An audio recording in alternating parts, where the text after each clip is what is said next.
and welcome to episode 2 of Barely Controlled Entropy. Today we're going to be talking about our lives in the bubble, how we formed our social groups, how we interact with each other given the constraints of the COVID-19 pandemic, and much more. So, I feel like a bit of background is necessary for this particular topic based on, the limitations that we are given. We're not able to leave campus. For most of the first semester and the start of this semester, we weren't able to go into each other's dorms, technically. All meals were grab and go, and, all meals are still grab and go. But, basically, having face-to-face time was probably the most challenging part of meeting people. And I think that a lot of the first interactions that we had with each other were either online or in some virtual format and not necessarily like a normal face-to-face meeting that you might have. With that said, I also remember meeting some of you for real on the second or third day that I was here, just on the freshman quad. So I think the first time I actually felt like I saw and met you, Christian, was on the day that you got here. That sounds about right, because I remember I got here on, yes, Anurima's laughing, because I got here on the last possible day at the latest time, because my parents wanted to wait, I guess they just really love me. How could they not? Do your parents listen to this? I hope not. Okay. Yeah, I really hope not. But yeah, I came here basically as late as possible, and I came and I went and got tested, and a bunch of the people that I'd met online and played Minecraft with, for instance, Anurima here, they were all waiting for me, and I got tested, I waved, and then I just never talked to most of them for the rest of that day.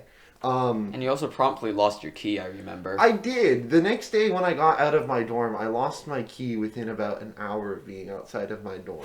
Yeah, so I think my main first interaction with you was just you running around the quad, asking people if they had Where seen is my key? Yeah, basically. Pause. We need to make it clear that we were waiting for at least 2 hours for Christian to show up in the hot sun. And this was August in western Massachusetts, and it was humid outside. And this man just walks up with his little backpack and flip-flops on, gives us a wave, and just keeps going. Okay, to be fair, I thought I was going to be able to come back, and then Annika Grimsrud and Matt Chun were like, okay, let's bring you to your dorm instead of letting me talk to people. Disappointing. Yes, just like my parents say.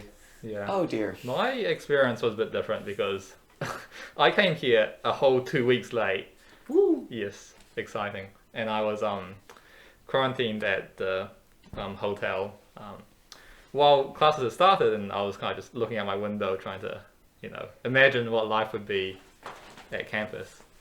In terms of how I met people, the first people that I met was just from walking around and just saying hi to people. But in terms of these fools that I'm doing a podcast with right now, I met them through Discord, and I was just like, oh, hey, I should go say hi to them one night, and that's how it happened. So yeah, it's definitely a lot harder this semester, and I feel like, I don't know about other people, but at least for me, I know maybe less than a quarter of all freshmen, and it's almost the end of our freshman year. Mm-hmm. By name, I'm probably around that same number. I don't think I know more than maybe a third, or at the highest estimate, I'd say a half of our grade. People that I would recognize and greet is probably even lower than that. Yeah, I think I'm in about the same boat as well, and I think that really says a lot about the liberal arts college, they're just a small college environment in general. Because I think last episode we talked a lot about how when you're at a small college, you kind of sacrifice the luxury that you would have at a larger school of being able to fade into the background of a larger menagerie of students. But yes, laugh it up. For those of you, so a quick reminder for our listeners here, Christian is an English major, so that explains a good deal of his vocabulary. To be fair, I'm not much better, but I think that I really do think that the fact that we do actually know around half of the people in our grade, I'd say, and I would say I know somewhere around a quarter to a third of the people on campus, and some fairly well through different extracurriculars and whatnot. I think that's actually a testament to having a small school, Mm-hmm. which is obviously affected by the pandemic itself, and it's going to be different next year. Mm-hmm. Because first semester there were about 900 of us on campus, which is basically exactly half of our total student body. And this semester we're roughly at 2/3 capacity with 1,200 kids. So it probably has been easier for us to say run into the same person more than once. Yeah. Whereas, like, obviously at a larger school, you might see someone on your first day of school and literally not see them again until graduation or at all. And that's not out of reason, and that's not going to happen here. Sooner or later, you're going to start recognizing faces. You'll start running into them, be it through classes, clubs, or just literally just walking around. Yeah. Because there's one dining hall, and everyone has to eat sooner or later. Exactly. So, And even within that, like, there's still some sense of anonymity. Like, it's not like you're in a small town of 40 people where you know every single person on the 4 streets in the town. You, like each of us has said, we still only know, like, a quarter, just a tiny cross-section of the people that were, like, in the same year as, let alone the whole school. And I think that's abnormal because during a normal year, orientation plays a huge role in like the beginning of freshman year. yeah. Yeah.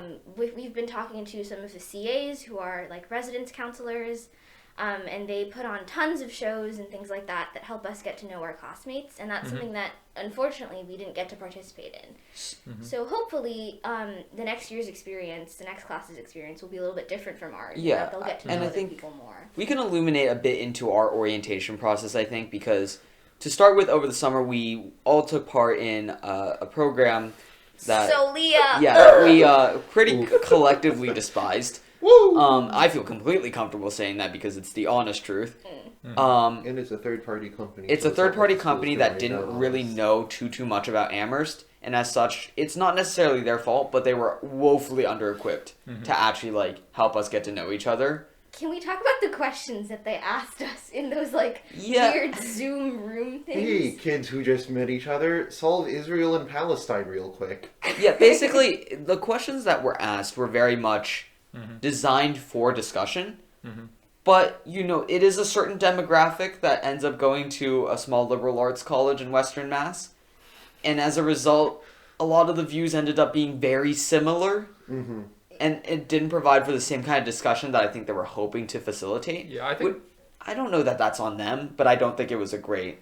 Yeah, I think mainly the problem was that it was online, and the software that they used was just. Oh, it was trash. atrocious. It was terrible. It's No. like Zoom, but like It's Walmart. It's Zoom light, but awful. Yeah, like actually awful. There was a button. It was like press to speak, and like half the time like it would glitch out, and you'd be left like unable to like mute yourself or anything like that. because you had to like, didn't you have to like hold it down as Yeah, long as you were yeah. speaking? Yeah. And Yeah. they could turn that off at any time. And they didn't. It wasn't a good system. For your sakes, we hope that they don't do that again. Yeah. So in the past few weeks, our president Biddy, who is a beloved figure to say the least, An icon. an icon indeed, has she did make that announcement about how we do plan to return to fully in-person learning, if at all possible, in the fall, which to all of us is a huge source of celebration. I'm hoping for you guys that's a good thing. With that said, that is still a cautious plan. Like they're preparing for it and they want to do it, but if unforeseen circumstances do arise, they will have to adapt to it. So with that said, maybe be prepared for some similarities between our experience and yours, but don't think that our experience is going to be exactly like yours. Because our entire orientation groups were also virtual. Like included with like actual freshman orientation, whereas normally that's huge groups of people all over the quad. Yeah, and ours was this orientation for us happened like a few weeks before we got to campus, right? Yeah. So we were all at home. We weren't even in our dorm room. Yeah, our first 2 meetings for my group were both on Zoom. Well, all of them are on Zoom, but my first 2 meetings were while I was still at home. And I think only the last one was once we had actually gotten here. I don't even think we had one when for us when we first got That's here. entirely If possible. we did, I ditched it because I ditched like 3 out of the 4 meetings. No, that was Solia. Yeah. Or Yeah. Solia. The orientation was a different thing. Yeah, freshman orientation was a slightly you're right, different thing. You're right. Actually, well, you're good. I didn't ditch those meetings, but so Leah. Yeah. Something I want to add is that normally in like a normal year for international students out there, there's like a pre-orientation. So that's like a 1 week orientation before the actual orientation where they kind of get you here, get you accustomed to time zones, the weather, take you shopping, and do a lot of fun things. And from what I've heard, it's like a great bonding experience among students. But unfortunately for this year, for our year, it was online, and that's not it. So Yeah, that's a shame. but in terms of next year, I hear that they are doing it in person, and I Exciting. know of a lot of like international students currently that have applied to be leaders for this orientation, and they're cool people. So yeah, it'll be fun. So as we get towards the end of this episode in particular, let's talk a little bit about like how we met each other as well as how we have met people. Like, because we've mentioned things like, you know, just seeing someone multiple times and sooner or later being like, okay, I've seen you like 6 times. I feel like I should know your name by now. Which is a very common experience. And it's like, I think it happened to me last week, which is whoops, but also it's okay. So we met on a platform called Discord, which hopefully Most of you would know about because that's Yeah. where we're plugging this podcast mostly. The nerd group. It's okay. We're all nerds here. That's kind of the point. And one of the people on this Discord server set up a Minecraft server. And so we all, over the summer, hopped on that Minecraft server and spent hours getting to know each other over Minecraft chat. I think the first time that I met both, like, actually talked to both Christian and Anurima was while I was on that Minecraft server, and we were all in Yeah. a call together. Yeah. I did not get the same impression of you guys from that call as, like, when I first met you. If I'm being 100% honest, I thought Anurima was just, like, your Discord name and not your real name. That's what Christian said too. I don't know why.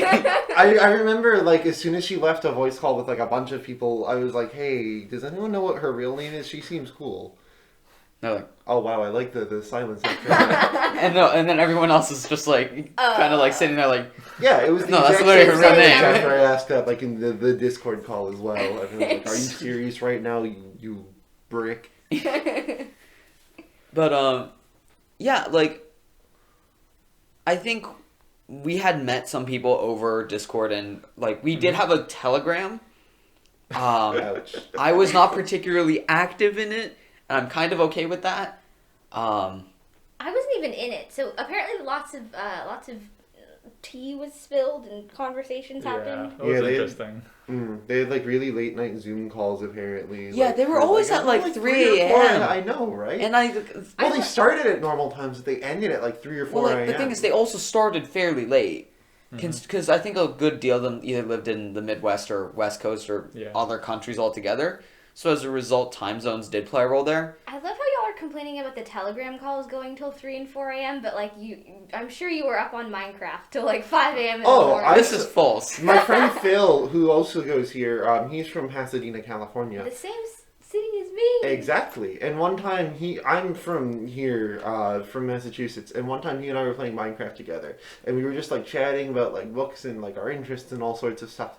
And then I look out the window and I see the sun rising and I'm like, oh my god. Oh, buddy. Yeah. That's when you realize, my parents are about to wake up. Yeah, I mean, but that says a lot about like the kind of people that you meet at Amherst, because even people that you don't know super well and that you haven't met in person at all, like you can have really fruitful and engaging conversations with them, and just generally get to know them pretty easily. And I'd like to think that's pretty true of most people here at Amherst. And I think that's something that's reflected by the school's selection process in terms of who gets admitted or not. And I think they do take into account the fact that, you know, they want their students to form the kind of close-knit community that exists on campus. And that they do try and foster the idea that on any given day you'll meet someone new that you've never met before and immediately be able to go into a very deep and meaningful conversation without feeling awkward or like you know, out of place. And I think that says a lot about like both the people here as well as like the environment here, because it's definitely a very welcoming and like comfortable place to be. And I've never felt like a fish out of water, really.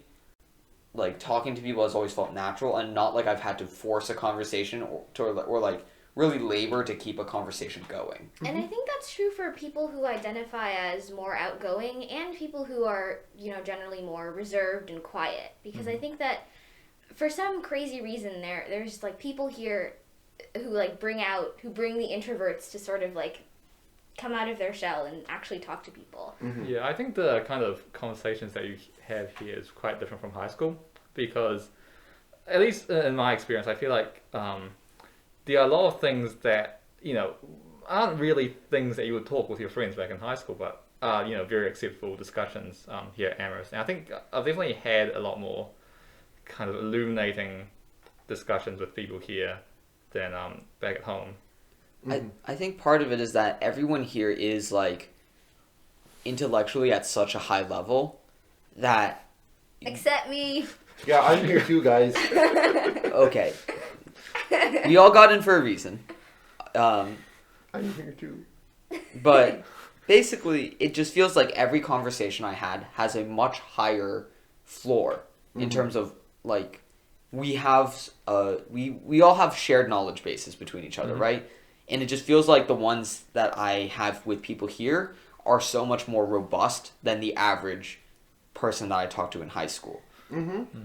Yeah. Which isn't to like slander my high school, because like there were a lot of people who I would have really, really good conversations with, but it just feels much more consistent here. It's like everywhere you turn, there's somebody that you can Yeah. have just a really, like I said before, fruitful, meaningful, and engaging conversation. And I think that part of that is generally true for like the transition between high school and college, because not everyone chooses the high school that they're going to attend, and so you have a wider range of intellectual development in terms of like the types of people. But I think here at colleges, if why are y'all snickering? What? What? Don't worry about it, just keep going. Here at a place like Amherst, where, like Zhihan said earlier, everyone got in for a reason, like, the floor is definitely higher, and so you have more to bounce off of in terms of starting discussions. With that said, that doesn't mean that we're all necessarily all that smart, because if that past little interaction was of any indication, we're all like goofballs at our core. So Yeah, I mean, just to clarify, like, I've had a lot of stupid conversations with people. I've seen people do stupid things here. What? Yeah. I mean, Well, we do stupid things here, we too. do Oh stupid. man, you guys should hear like the stuff we talked about before. Oh, yeah. The blooper reel? we at some point when we've collected enough, and we may create a blooper reel. We apologize in advance for that. Because Yikes. it's largely just incoherent ramblings. And Christian singing. Yeah. And calling Zhihan a Chad. Yeah, that too. A nerd Chad. Yeah, this is because I play a sport, I'm pretty sure. Yeah, that's my definition. I mean, of if you see Chad. him in real person, you'd think he's a Chad as well. No way. Literally not. Not without his glasses. Zhihan without glasses sure. is like But not a well. Chad. Really? What? Yeah. Okay, I think Zhihan looks exactly the same That's- with him without That's glasses. For the just record, I think I wrong. look exactly the same. Oh, come on. I don't think I look all too different. Now let's post pictures. Oh, good lord. Yeah, follow all of us on Instagram. No, please don't. Actually, if you want to, go ahead. But Find us on Instagram yourself. That's the challenge. yeah, there you go. We went on a little tangent there. That's unfortunate. But with that said, we're going to wrap up this episode here. Cool. We're going to next week. I think we're going to talk a bit about our courses, because after all, we came to college for an education, right? And that's a hypothetically speaking. I don't know about y'all, but I came to party. You picked the wrong school for that. I'm sorry, but Yeah, 20 talk minutes about down that the road. yeah. So with that said, next week we're going to talk about our courses, our classes. Those are the same thing. Why we chose them, the professors here, and And the course selection process, Yeah. like what that looks like in general. yeah. And we'll probably get into a bit more about the open curriculum and just the resources here as well. Yeah. Definitely. Yeah. And let us know if you have any specific questions you'd like us to answer. You can hit us up at our Gmail account, which is barelycontrolledentropy@gmail.com, and we will try to respond to you as soon as possible. If we don't get a response to you back via email, we'll answer your question live on the show. Yeah, and don't forget to comment, like, and subscribe.